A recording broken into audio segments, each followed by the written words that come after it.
Pemerintah Provinsi Maluku melalui Dinas Komunikasi dan Informatika bersama dengan Radio Republik Indonesia melaksanakan dialog produktif Senin Semangat Maluku Sadar COVID-19 dengan tema persiapan pelaksanaan rapid test secara drive-thru Senin 15 Februari 2021.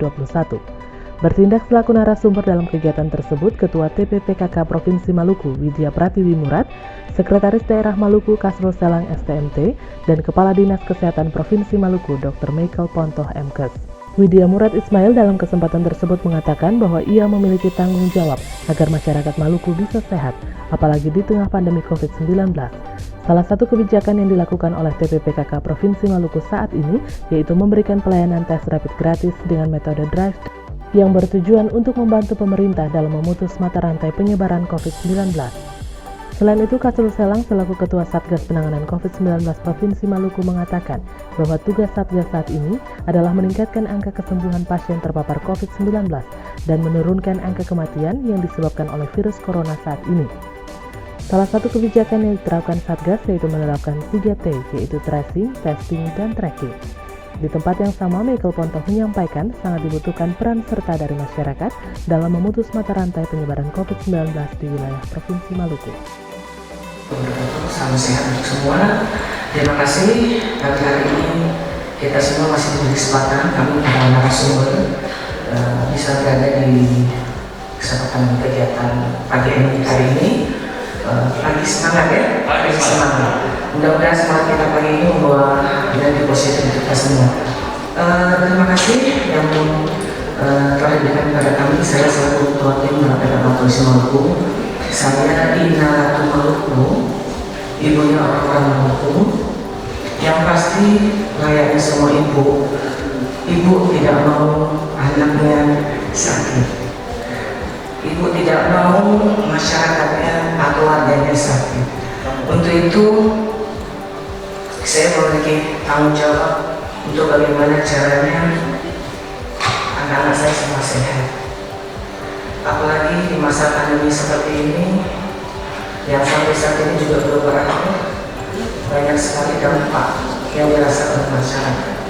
Untuk itu kami menginisiasi kegiatan ini yaitu bagi masyarakat untuk bisa ikut menjaga kesehatannya dan memberikan pelayanan tes rapid gratis dengan metode drive-thru.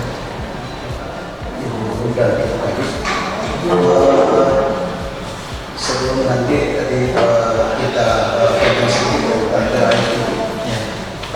kami atau kita ini menyampaikan kita beri semua karena penularan COVID sampai hari ini nih ya, sampai kemarin data kita itu sudah menembus ke angka 6.000 ya, 6.000 pas itu 6.676 konfirmasi.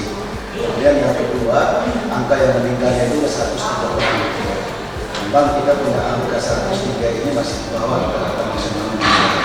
Masa itu saya bilang bahwa satu orang meninggal pun itu sudah luar biasa. Apalagi kalau dia tulang punggung keluar, berapa banyak kesedihan yang dia tinggalkan. Nah, sehingga tugas-tugas kami di Satgas ini bagaimana meningkatkan angka kesembuhan dan meningkatkan sekecil mungkin angka kesembuhan. Nah, di dalam perkembangan COVID ini sendiri, mungkin saudara tahu sebelumnya kan, mulai dari bulan Maret kita kasus pertama sampai hari ini, dan ini karena pandemi ini adalah yang baru gitu ya, jadi penelitian berubah-ubah. Nah, kita di Satgas ini dan sampai daerah itu kita melaksanakan pencegahan dengan 3T.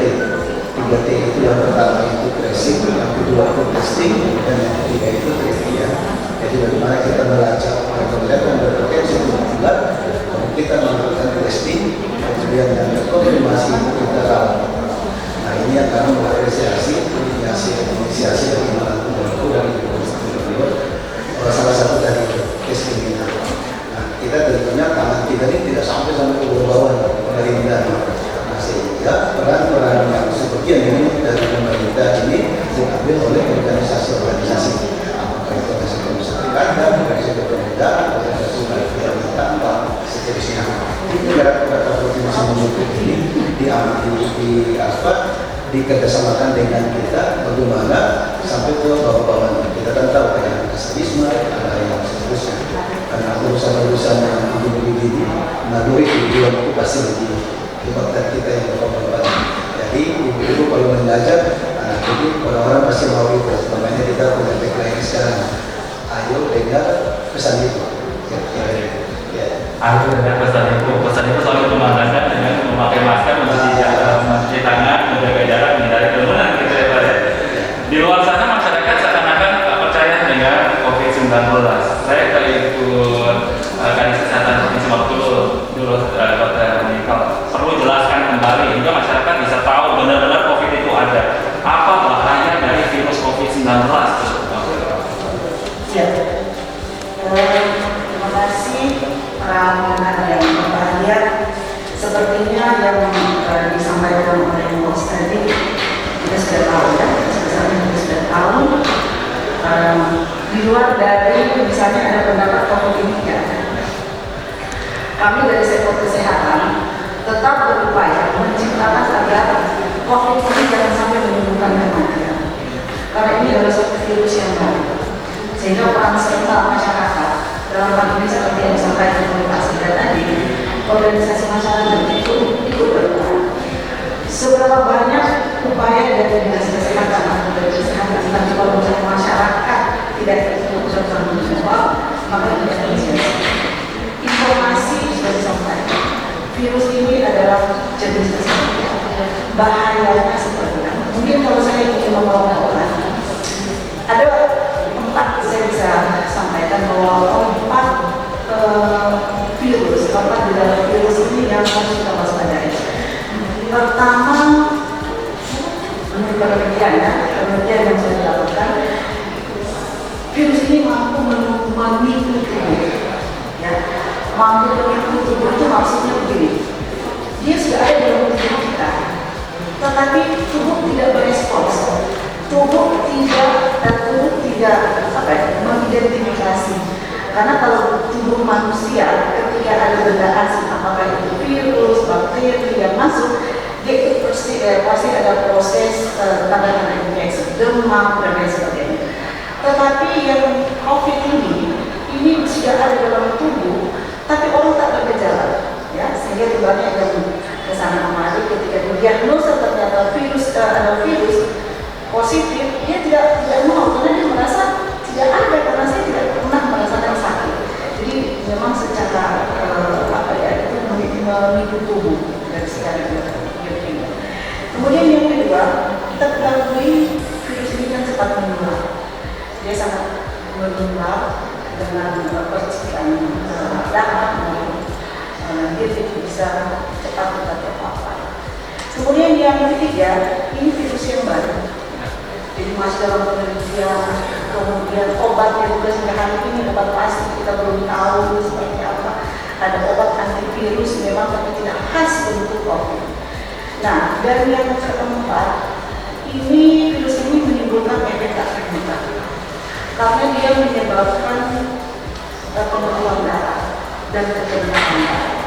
Nah, bisa dibayangkan apabila virus ini terjangkit kepada saudara-saudara kita yang memang ada penyakit-penyakit penyerta, apakah itu hipertensi, ginjal dan lain sebagainya. Nah, itu sehingga dia sangat berbahaya karena mengancam keselamatan jiwa.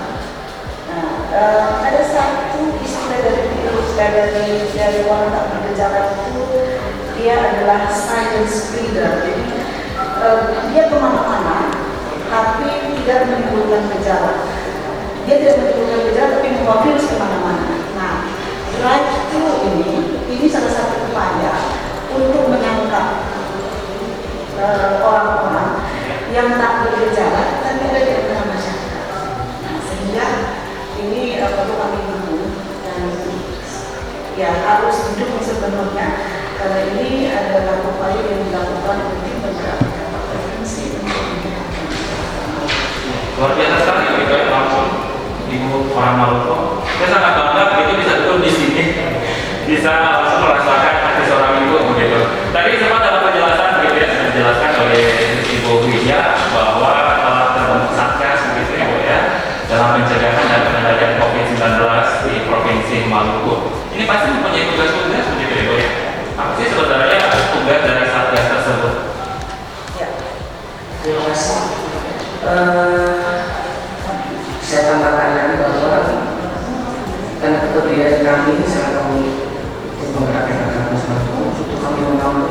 membentuk satuan tugas dalam penanganan COVID-19 yang pasti tujuan kami adalah membantu pemerintah, dan mana kami juga mempunyai tanggung jawab kepada kesehatan masyarakat kita sendiri, ya.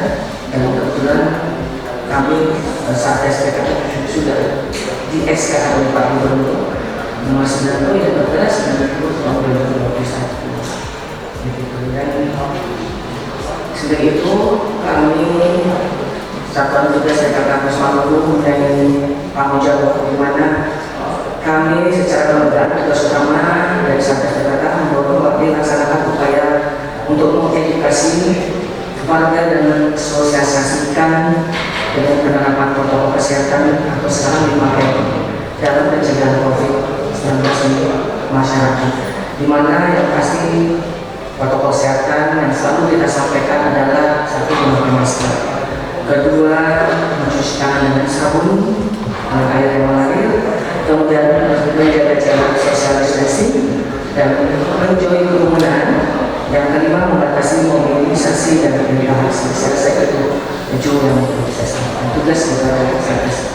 Saya coba mungkin saya menggunakan kata ibu orang Maluku. Bagaimana sih perasaan ibu begitu ya melihat orang Maluku, bagaimana anak ibu yang ada di Maluku ini kena COVID-19? Ya, itulah bentuk dari saya. Kenapa saya meminta, kenapa kami di PKK membuat satuan tugas ini adalah bentuk rasa keprihatinan dengan pandemi yang tidak selesai dan semakin banyak yang terpapar dan semakin banyak yang meninggal karena virus ini. Itu kami yang rata-rata ibu semua itu mengatakan rasa mempunyai naluri untuk bagaimana caranya kami di PKK ikut berpartisipasi, ikut bersama-sama dengan pemerintah provinsi, satuan tugas provinsi untuk kita bisa sama-sama turun paling tidak mengedukasi, mensosialisasikan COVID-19 ini, walaupun sebenarnya tidak hanya kegiatan rapid drive-thru saja. Sebelum-sebelumnya juga kami sudah banyak melakukan kegiatan-kegiatan yang terkait dengan kesehatan di masyarakat. Dan Presiden sendiri meminta ya untuk TPBKK untuk bergerak membantu pemerintah dalam pencegahan pengendalian COVID-19, begitu ya Bu ya? Dan betul-betul kita selalu himbauan dari pemerintah pusat untuk Presiden Jokowi sendiri yang kami selalu buat. Dan Pak Sekda, dalam pelaksanaan kegiatan rapid test secara drive-thru ini otomatis kan untuk nyari penganggaran gitu ya. Ini bagaimana dengan hal ini? Terima kasih ya. Jadi kami di Satgas ini begini. Awal itu kita bulan Maret sampai Juni kita semua takut tuh. Semua takut di rumah. Diam di rumah. Nanti kita ngasih sesuatu, ngasih stimulan, sembako dan lain-lain. Nah, kesini kita udah nggak bisa ya. Ekonomi harus jalan, tapi masyarakat harus sehat. Gitu. Nah, ekonomi berputar ini harus orang sehat gitu. Nah, bagaimana cara kita men-screening orang sehat? Nah, disitulah tadi kita melakukan testing gitu ya. Nah, yang berikut di tim penggerak PKK kan yang tadi yang Ketua bilang bukan baru ini gitu ya. Kami merasa terbantu sekali ya. Selain tim penggerak PKK, organisasi yang lain-lain gitu ya. Bahkan kemarin di saat kita masih heboh-hebohnya masker, tim penggerak PKK dengan beberapa itu langsung gerakkan masker, gebrak masker di seluruh provinsi. Nah, setelah itu kita tadi kalau disambung tadi yang kedatangan Yos tadi bahwa kita itu kan ada peduli terhadap pasiennya kan.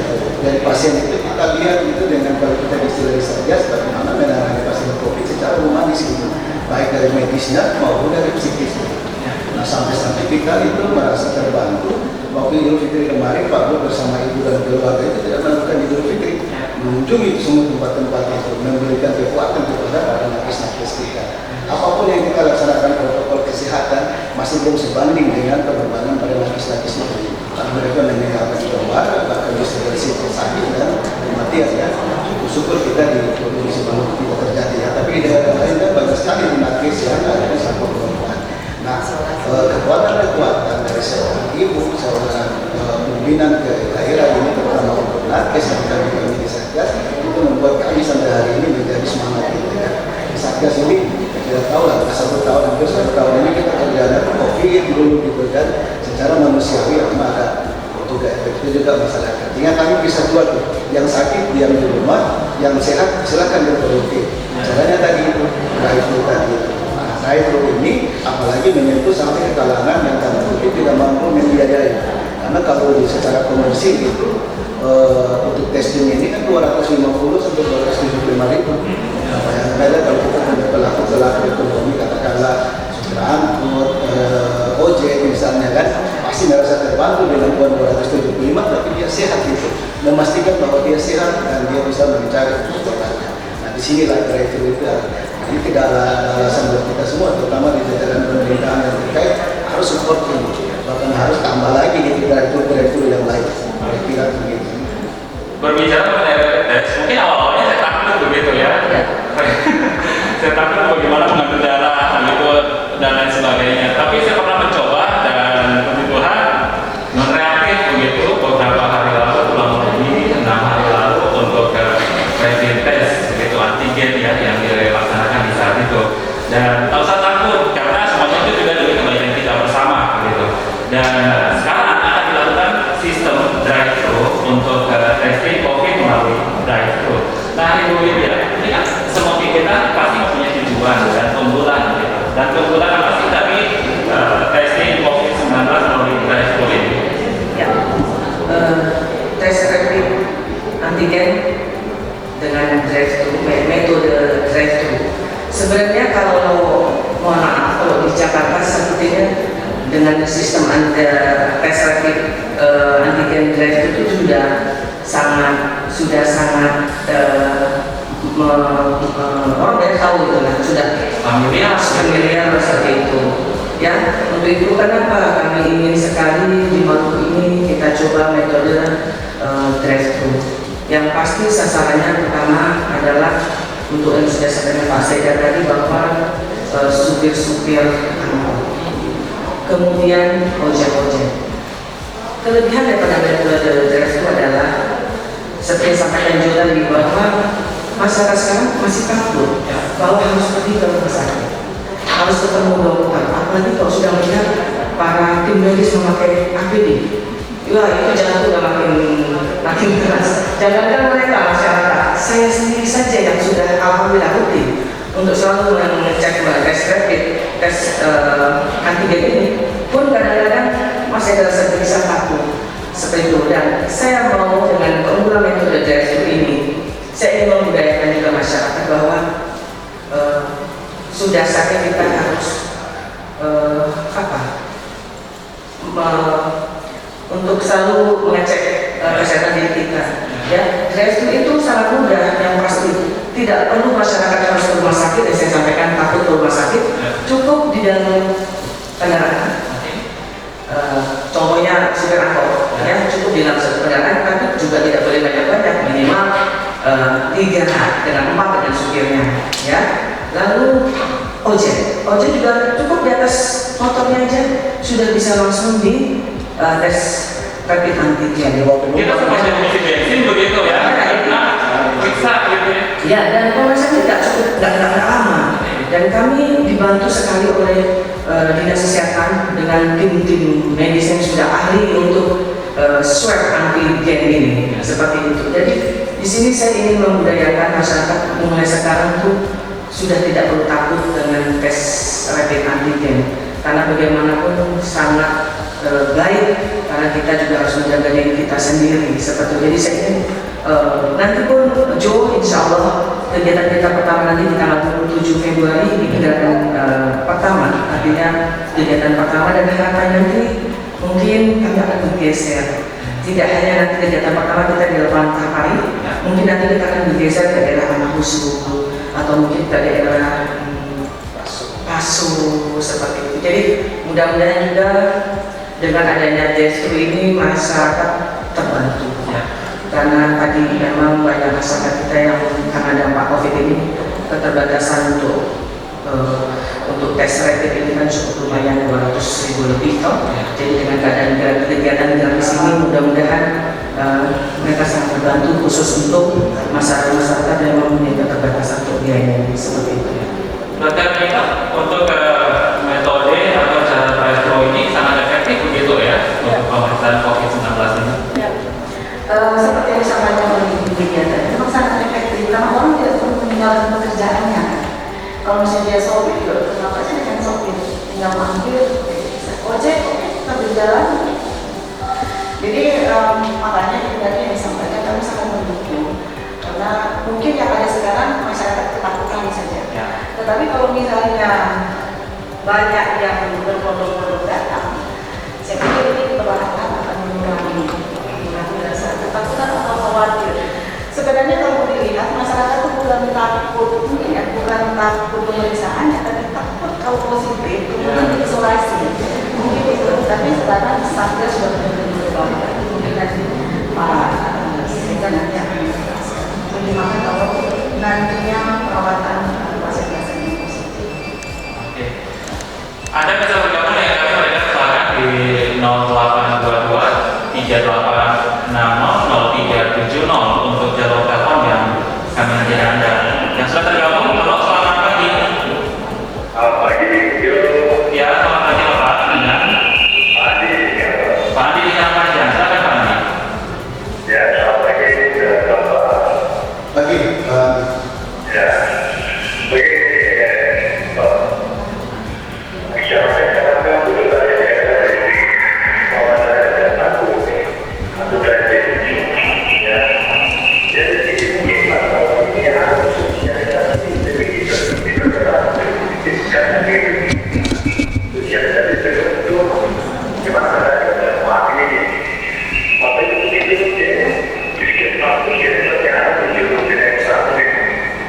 atau begini atau begitu kalau ibarat saya atau orang begitu jadi masyarakat bisa yang tidak terjadi ada jadi tidak berbanyak gitu ada saya masyarakat jangan jadi aku kita tidak seperti itu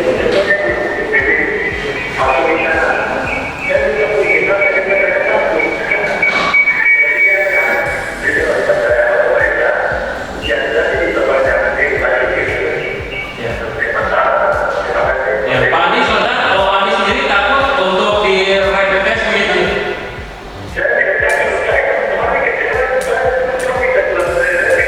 Oke, terima kasih. Terima kasih. Siap. Terima kasih Pak Andi sudah bergabung. Usia 60 tahun ke atas ya beliau dan terbantu dengan rapid test itu begitu. Dan masyarakat seperti yang dikatakan tadi perlu disosialisasikan lagi begitu Pak Sekda dan Ibu Kadis untuk bagaimana bisa tahu dan tidak takut terkait dengan hal ini. Ini bagaimana Pak Sekda? memang sosialisasi kita di Satgas yang ini dulu nama bagus ya, sekarang nama Satgas. Artinya perubahan nama ini menjadi perubahan strategi juga. Kalau kita kemarin lebih banyak kebijakan, yang Satgas ini lebih banyak ke operasional. Operasional apa? Perubahan perilaku. Nah, perubahan perilaku ini kata kuncinya memang sosialisasi dan edukasi. Nah, kita tidak akan bosan, tidak akan lelah melakukan sosialisasi seperti yang kita nih sekarang ini adalah mereka sosialisasi dan edukasi. Nah, kelompok-kelompok masyarakat gitu ya. Dan ingatkan tadi Ibu Kadis, memang COVID ini dia seperti agama. Mau ketua MUI itu positif, mau Ustaz Mandaki itu positif, mau pendeta, kamu haji, dia pusing. Pokoknya kalau tidak protokol, kemudian tidak jaga imun tubuh, pasti dia bisa tertular seperti itu. Nah, teman-teman di kelompok-kelompok kita lebih banyak kemarin memang seperti itu kemudian masuk ke kelompok-kelompok agama gitu ya. Ada MUI, ada Keuskupan, ada Sinode dan organisasi agama yang lain. Nah, kita tanda kutip memanfaatkan organisasi ini untuk sosialisasi dan edukasi, terutama di dalam perubahan perilaku. Dan Bung Jo dan saudara semua, ternyata hasilnya itu luar biasa. Tadi ini kita juga ragu-ragu, ini orang kita mau antigen, hoaxnya begitu banyak gitu kan. Tetapi begitu kemarin awalnya itu di inisiasi pertama sekali tes antigen ini kan dibukakan di lapangan Merdeka tuh, itu secara terbuka tuh banyak orang. Setelah itu kami pegawai-pegawai provinsi luar biasa gitu. Kita baru hari pertama kewalahan kita. Satu kali kita tes hampir 1.000 hari pertama dari kurang lebih 5.000 PNS kita provinsi itu. Nah, ini kita harapkan akhirnya kita Pak Gubernur merasa penuh melakukan surat edaran bahwa semua PNS apakah itu BUMN, BUMD harus melakukan rapid test. Kenapa? Karena melakukan rapid test di dalam satu wilayah itu, kalau WHO itu bilang minimal 1 minggu itu 1 per mil dari populasi penduduk. Nah, kita penduduk di Ambon ini katakanlah itu ada kurang lebih 400.000, maka tiap minggu itu minimal itu 400 berarti ya, 400 orang harus kita rapid antigen ini. Nah, tadi disampaikan Ibu Kadis, antigen ini kenapa masyarakat sangat antusias, saya tanya secara acak, mereka lebih yakin daripada antibodi. Nah, begitu antigen itu akurasinya sangat tinggi, di atas 90%. Misalnya kemarin kita kurang lebih hampir 4.500 yang kita antigen, itu ternyata positif itu 43 orang.